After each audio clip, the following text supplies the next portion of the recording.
we are wrapping up our first week of 2024, and we're talking about optimizing our relationships with ourselves and others. Here with tips and suggestions on maintaining friendships is research psychologist and our dear friend, Dr. Frieda Birnbaum. Dr. Birnbaum, Happy New Year. I must ask you, how were the holidays? Wonderful. What can I tell you? They're getting better all the time. And with the weather today, and we're expecting a snowstorm. I know, soon. I was thinking of you. So that should be fun too. My parents are in upstate, and so they're really looking they're looking at a lot of snow hitting them. So, well, Yes. we always appreciate catching up with you. I must ask you, I think this is a really great time to have this conversation.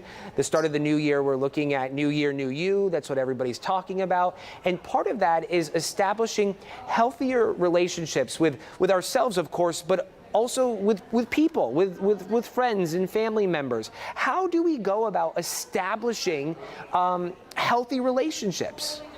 That's a great question, and I guess I'm going to answer that for you. And we need about 3 or 4 people in our lives to really have good friends. Anything more than that, they're just acquaintances. So if you have somebody who has your back, if you have somebody that you enjoy being with, that you appreciate each other, that's as good as it can get. Absolutely. With that, that's really great perspective. With that, how long does it take and how much effort does it take to codify a relationship that we would deem as a good friend? It takes about 200 hours. It seems like a long time. But then again, you bond together. You hear what the other person has to say. You make yourself vulnerable. And what's interesting is that even coworkers, they need about 300 hours. And sometimes you still don't maintain that friendship if that's not what you're looking for. Is that because when we talk about coworkers, there are those extra barriers and boundaries in place that could impact the length of that time? Yeah. You can't let yourself go. You can't just say whatever you want to say. You say what you're supposed to say. Yeah. And then if you have any secrets, you don't want you don't want it to leak. You're not sure. It's your profession. So you have to have certain ethical codes and standards. So you do have to be less vulnerable. Can't talk today. Less vulnerable when you have a friendship or a coworker. It's very different. And when it comes to these relationships, these friendships, they can impact our happiness and our health, our well-being. When you have somebody that is going to have fun with you, when you're able to have passive experiences like Netflix and just sit down and enjoy something together, or more important, when you're able to express your feelings, have experiences together. And then what happens with that is that you are able to continue those kind of experiences. But the most important thing is to listen. Always listen to what the other person has to say, because that is what will connect you more than anything else. Yeah, and following that up with acknowledging what it is they're saying, letting that person know they are heard and understood, Yes. I think can go a long way. Sometimes, as we know, friendships become toxic. What is an appropriate way to step away, take a break from a friend?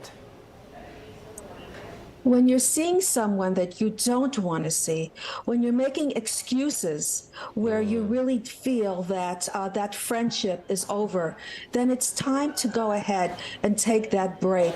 It's not because you can't see that person. It's really because you don't want to see that person. And that's okay too. You don't have to feel any obligation if it's not a true sense of a relationship. So go ahead and break up with, it's a new year. Break up with whoever you want to break up. You have my permission. Let me ask you this. What if that relationship is with a family member, say a parent or a sibling? Well, that's harder to do. You can't pick your relationships with your family. You can make up relationships with other people that are healthy for you. So you don't have to have that type of rapport. You can really back out of it in a way that you can have a superficial a relationship with that person where you reenact with each other in a way that's not too much in depth of what's going on, because the best people can have influence on you in a very negative way, even if they're your relatives. So really watch out. What you're really looking for are people that you can talk to, you can text, you can call. There's consistency, because the happiest relationships are the ones that are consistent and keep going. So people who have good friendships are really the happiest people. I love that. I love that. You know, I'm laughing. There are those memes that go around on social media every so often, and it'll show, like, say 2000. What year are we in? 2024 now. It'll show 2020 and all the people you're friends with, and then in 2022 that gets less. But what gets more are dogs and cats, and that's so true for me. Wow. I tend to say my circles are made up mostly of dogs these days. Well, how many friends do you have? I would say close friends. I would say about 4 or 5. Those That's are a lot. intimate friends. Those are friends that I trust and can talk to about anything. And yeah, like you said, beyond that, they sort of fall into that acquaintance zone.